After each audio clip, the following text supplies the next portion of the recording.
Hey y'all, so it is a beautiful day here in Oklahoma City and it's finally nice where I can get out and do a lot of the pruning that needs to be done in the front yard. You might remember in the previous video I mentioned that I wasn't going to do it because we were scheduled to have some freezing temps and we did end up having some snow, so I opted to wait. But today's the perfect day. If you're gonna go prune, I would suggest checking your 10-day forecast. Make sure you don't have any freezing temperatures on the horizon, and know your growing zone and know what plants you're pruning up. So a lot of these plants that I'll be pruning up today are more deciduous plants, not evergreens, but I hope to get to pruning the boxwoods today.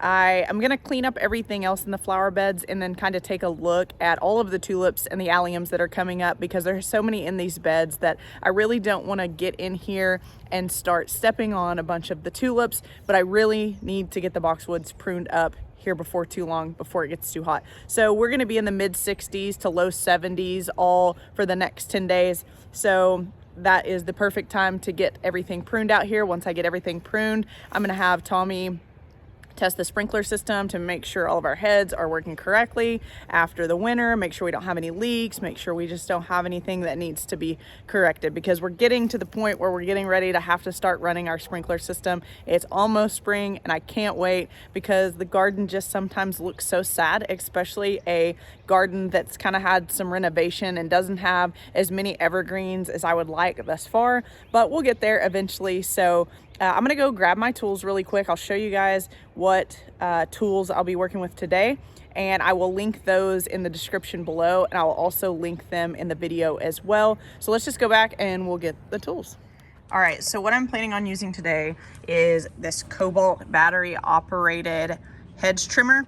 I got this years ago and I got the long one. I have a short one as well, but I find that this one works best for pruning boxwoods, and then it kind of doubles as our holly trimmer.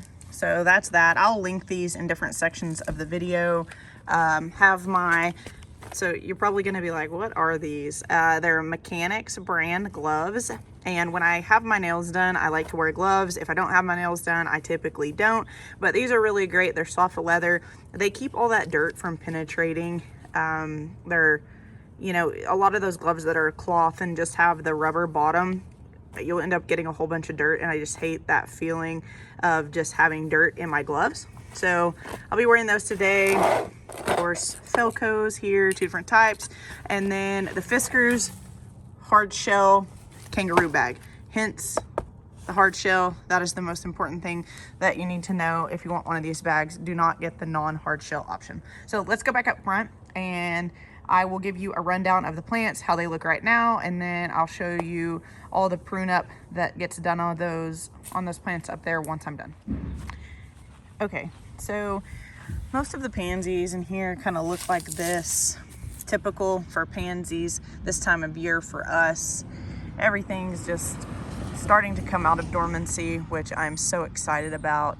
I'm gonna cut back most of this stuff pretty hard so that it gets enough light as well as some good air circulation, but everything is showing green. I was checking the little bunny dwarf grasses because they were kind of concerning to me, and I was going through and checking all of those, and you can see that they have some green coming up there.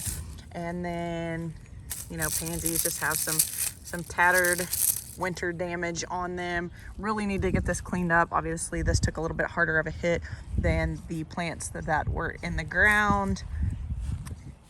I need to weed a bunch of this Minoan white lace and you can see here the larkspur. So there's a ton of larkspur everywhere, and I've made mention multiple times in previous videos that I want to really try to control the larkspur. I think it's beautiful and I love how it looks, especially in the spring. However, I was just kind of overwhelmed with it last year, and you can see it's just gone to self-seed all throughout here, and really honestly it's even in the turf. So I need to do a bunch of weeding, and then we'll go to pull those well before they self-seed this year to try to control that. So the bronzing on these are starting to fade slightly. All of the boxwoods did really well, after transplant, so I'm super excited about that. Can't wait to get some of this winter damage pruned off of these guys, get them shaped up, looking really, really good. And then there's just a little bit of damage here on the Helen von Stein. That's such a tough plant for our area. Some salvia right here that needs to be really pruned up. And so there's just pretty much everything in this bed needs to be pruned up. I am so ready to get all of this cleaned up, allow the new growth to start pushing through, and get all of this remulched. It just looks not very clean to me. I don't really like the look of it at the moment. And so I'll try to go back and backtrack and show some pictures of what it looked like at the end of the summer. It had so much more color.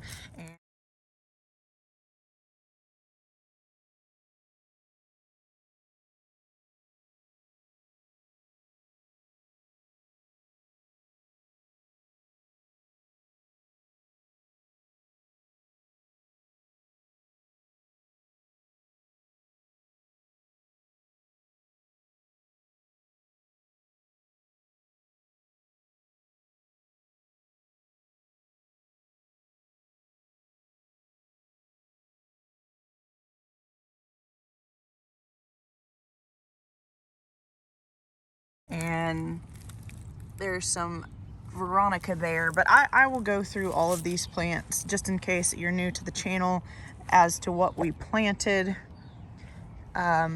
this last fall. That way at least you will know the names of the plants and kind of their characteristics. But for those of you that may be new here, we completely redid this entire landscape here in the front. We added the edging, we added the hardscape. We pretty much took just about everything out, and there was a ton of these that we didn't add any boxwoods. The boxwoods were just relocated, transplanted. So we were very thankful for that because obviously boxwoods are expensive plants. I will be cleaning this up as well. These hellebores, these were here when we purchased, so I'm not exactly sure what the variety is, but you know, there was very few things that were left up here after we re-landscaped everything. And so we're really just starting to kind of make this our own. It needs some more evergreens. It needs more color. There's a lot of things that it needs, and we will be continuously adding those things as we find them. Like we need some yews here that I really struggled with finding last year, a specific variety. We added some little lime hydrangeas here, which haven't broken dormancy quite yet, but I will get all of this just cleaned up, shaped up, and then we will run the sprinkler system and see how everything looks. Okay, so I'm gonna get a close up here. So this is Mr. Goodbud sedum. See if I can get it to focus. You can see all the new growth coming out under there. So what I'm gonna do is I'm just gonna take my snips and I am going to prune this all the way back down to the new growth so that this gets air circulation as well as more light. And I'm gonna do that on all of these. I'm gonna do it here on the little dwarf bunny grasses. I'm going to do it on the salvia and pretty much just everything in here really. It's gonna be taken down to the ground if it has winter damage and or just needs to be pruned. Let me show you something else over here. So trying to be careful not to step on tulips or alliums. This right here is Whisper Pink Catmint. So you can see all of the new growth down there. So the reason I don't prune this off any earlier is just to protect sort of the crown of the plant and allow this plant to have a little bit of insulation for the winter time. But I'll go back and I'll cut all of this down and everything will start looking a little bit more fresh and pushing new growth. So right there, that was Whisper Pink Catmint, Mexican feathergrass. This right here is Maynite salvia. You can see right here, buds are already starting to come out here. This is Nemorosa Rose Marvel salvia.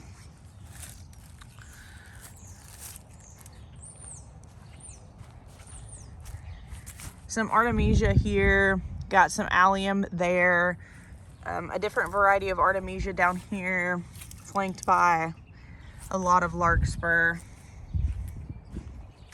Let's see. Helen von Stein lamb's ear. Some phlox right here that's gonna get a good trim. Again, more Nemorosa marble, salvia. Have some Russian sage right there. The only thing that I'm a little bit concerned with is the Russian sage. It's not looking so hot, so when I get in these beds, I'm gonna take a closer look at it. Artemisia, Wormwood Artemisia right there, that looks worse for wear, but I can tell you that Wormwood Artemisia here for us is a super tough plant, and I'll trim it back hard and it will push new growth. The Pink Potion Veronica, which I am looking for a lot more of this year. I kind of bought everybody out that I could find it. Every nursery that I could find it at last year, I bought it out, and it just didn't, I really still didn't have that much. Mr. Goodbud Sedum right there.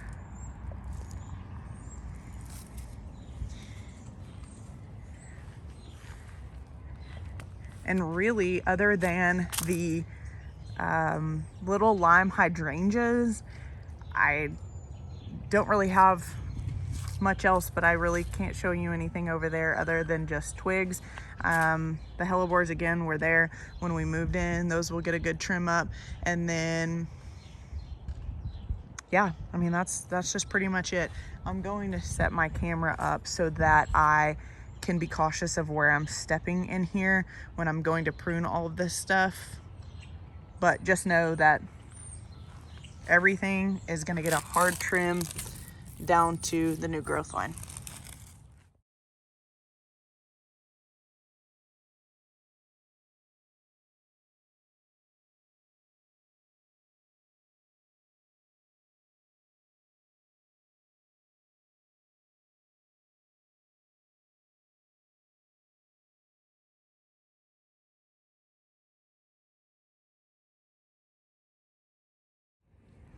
So a couple things that I want to show you really quick. So on this Russian sage, so this is Russian sage, and you can see all of the new growth here.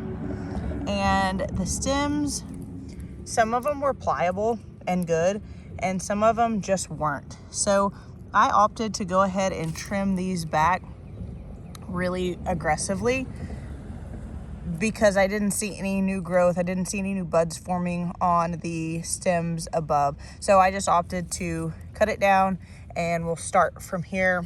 Russian sage is a pretty fast grower for us here, so I don't expect that it will take long for that to recover. And then the dwarf bunny grass. So I decided to go ahead and also cut that back. Some of them I see some green on, and like this one, that's not. So like right there, you can see a blade of the grass. So it's really slow. So I opted to go ahead and cut those down as well. And the Mexican feathergrass, I do not cut down. I like the look of it. It's very much alive. It has a lot of green at the bottom, but that's something that I never cut all the way back. The hellebores, I did get pretty aggressive on. I can see there now that I'm looking at it from this direction that I did miss a couple leaves that need to be trimmed, but I do get pretty aggressive on the hellebores, and you can see there's lots of beautiful blooms already.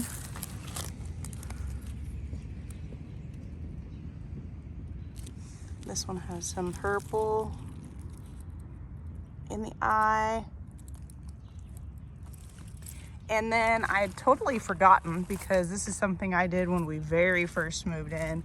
I planted, I'll have to go back and try to find the variety, but I planted some doubles. I think I planted 3 of these, and I think I planted them roughly like one right here-ish, maybe over there.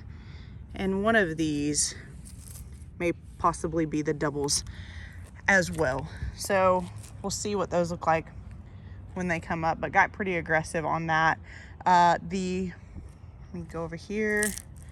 bear with me because I'm trying to be careful not to step on tulips. You can see here that the Artemisia I cut way back. So Wormwood Artemisia is not something that I'm ever concerned with. I trim it back hard. I cut it back hard every single spring. Wormwood gets pretty big, so I like to keep it in size check, and this is one way for me to do it. Like, I cut a ton of that off. That one was actually from that plant right there that I'm not sure made it. So there's a couple plants that I was going through here, and so you can see here, that's Wormwood Artemisia right there. It has some new growth, but there's a couple plants that I was going through here and was like, I don't know if that specific plant is going to make it. However, as I mentioned, we planted a lot of plants up here. I honestly should have counted exactly how many. So if we lose a couple, that's just something that's expected.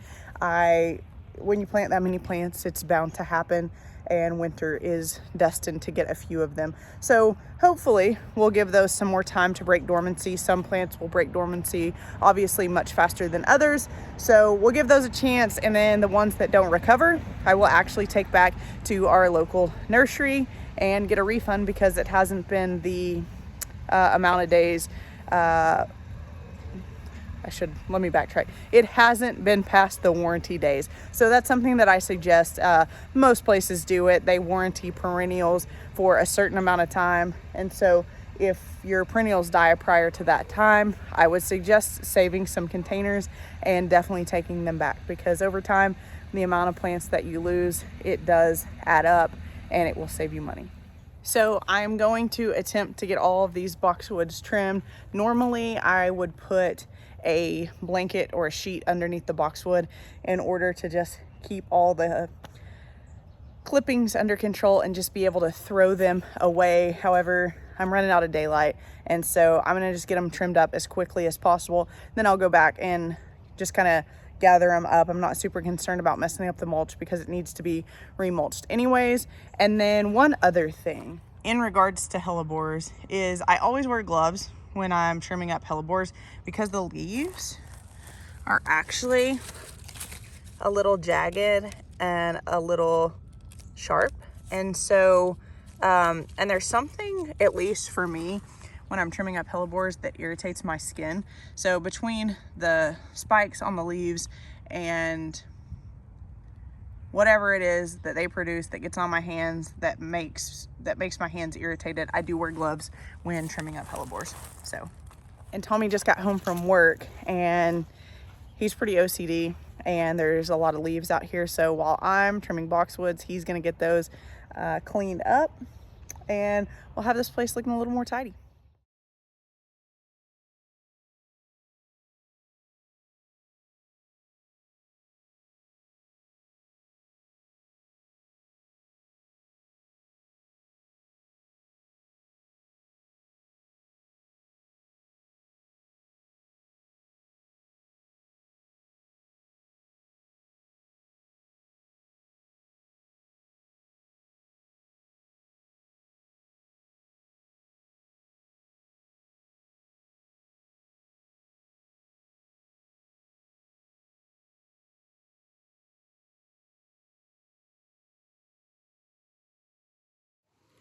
Okay, so that ended up being a 2-day project. I ended up running out of light the first evening, so I finished getting the boxwoods pruned up, and I'll turn around and show you those. As I mentioned before in this video, I would usually put a sheet down, and that would gather all of the boxwood clippings, and then I would just pull the sheet and then dump them in the trash or the kangaroo bag.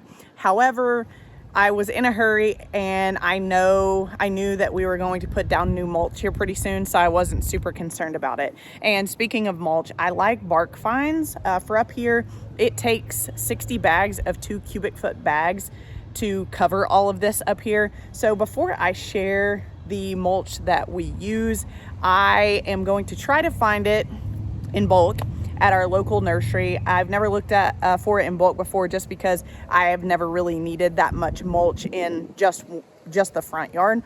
So we'll see, and if I can find it in bulk, I will share that with you.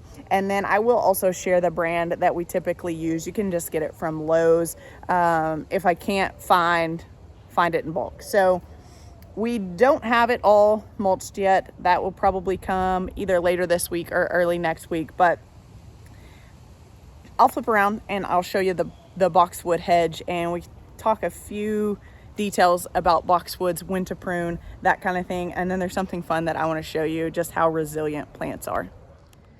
So here, all the boxwoods really pruned up. They just take on such a nicer shape. Some of them I wasn't exactly able to get, like this one right here and this one and just a few others. I wasn't able to get shaped up exactly like I wanted, because most of these were transplanted and some of them were already right next to another boxwood, and so they have some bald spots. They have some spots that need to fill in, and over time that will happen. But you can see some really thick ones like that one and that one over here, etc. There's some pretty large boxwoods that are really pretty full, and that is my end goal, to get all of these just like that. And so you can see that there's a lot of empty space, open space in here. And when we planted all this, there were some things that I wasn't able to get like in the masses that I needed.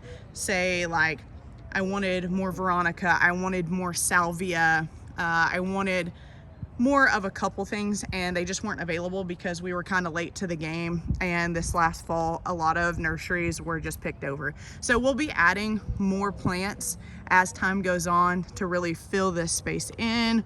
Need some yews right there, but we're also taking into consideration all of these plants that we've planted, and we're trying to take into account their mature size. I want this to be full, but not overly full. I don't want the maintenance of you know, just a lot of finicky plants. Basically, I want, you know, the salvias, the tough plants, the water-wise plants, the Russian sage. I don't really want anything else that I have to prune on a consistent basis like boxwoods, because I'll be honest, boxwoods pruning is not my favorite activity, but I always prune kind of in mid to late spring. So I would normally wait a little bit longer to prune these, but we had a really nice 10-day stretch, and I really just needed to get this done because we have some stuff going on coming up, and so I just decided to go ahead and do it. And today is pretty warm. It's probably mid to high 70s today, and because I knew that it was going to be mid to high 70s after I prune, I did spray these with wilt stop. So this is a Bonide product, and if I pruned them and knew it was gonna stay, you know, mid 60s to low 70s, I wouldn't have sprayed wilt stop on them. But just for caution, I did spray wilt stop because I knew it would be nice and sunny and a little bit warmer today. And everything seems to be doing just fine. They look good. I gave them a good drink after I pruned them to make sure that the moisture loss was as little as possible. So, you know, that is the story of the front yard thus far. I am so ready for color to start coming out. I am so ready for these plants to start filling in. You know, we planted all of these late this last fall, and you know, the first fall and winter that you have these plants in the ground, I don't ever feel like they really do much. And then the second year, I feel like they kind of make some strides and they maybe get a little bit bigger, but you have to go back and look at pictures to realize like, hey, those plants did grow and they did fill in. And then I feel like the third year is when you just realize like, hey, you know, this has become a garden. This has all come together. The plants are closer to their mature size, and that makes me really excited. So obviously we still have some time to go before we get to that point, but so far so good. Getting new mulch will make a huge difference. Having most of these plants come out of dormancy and having some color up here will be nice as well. So the last thing I want to show you is something so that you'll realize how resilient plants are. So there is a tulip bulb that I noticed today actually that is I guess I missed it. I guess I just kind of rolled some tulip bulbs out. It doesn't look to be dug up by a squirrel or anything like that. And it was kind of in the middle. It wasn't totally exposed, but it was in the middle of some plants that had died back and the leaves were over the top of it. So let me turn around and I'll show you that. So you can see the bulb right there. So crazy, so resilient. That was just under some dead leaves and it is trying to grow. And we had close to 0-degree temps for a 3 or 4 day period, and it's still giving it a go. So I'm gonna get out my shovel really quick and actually bury that. But that is something that I just wanted to show you, because I think a lot of people get caught up on like, oh my gosh, my tulips have to go 6 inches below the ground level. And while that's ideal, obviously, so that is all that I have for you all for this video. I hope you enjoyed it. Please like and subscribe. I would greatly appreciate it, and we'll catch you in the next video. Bye.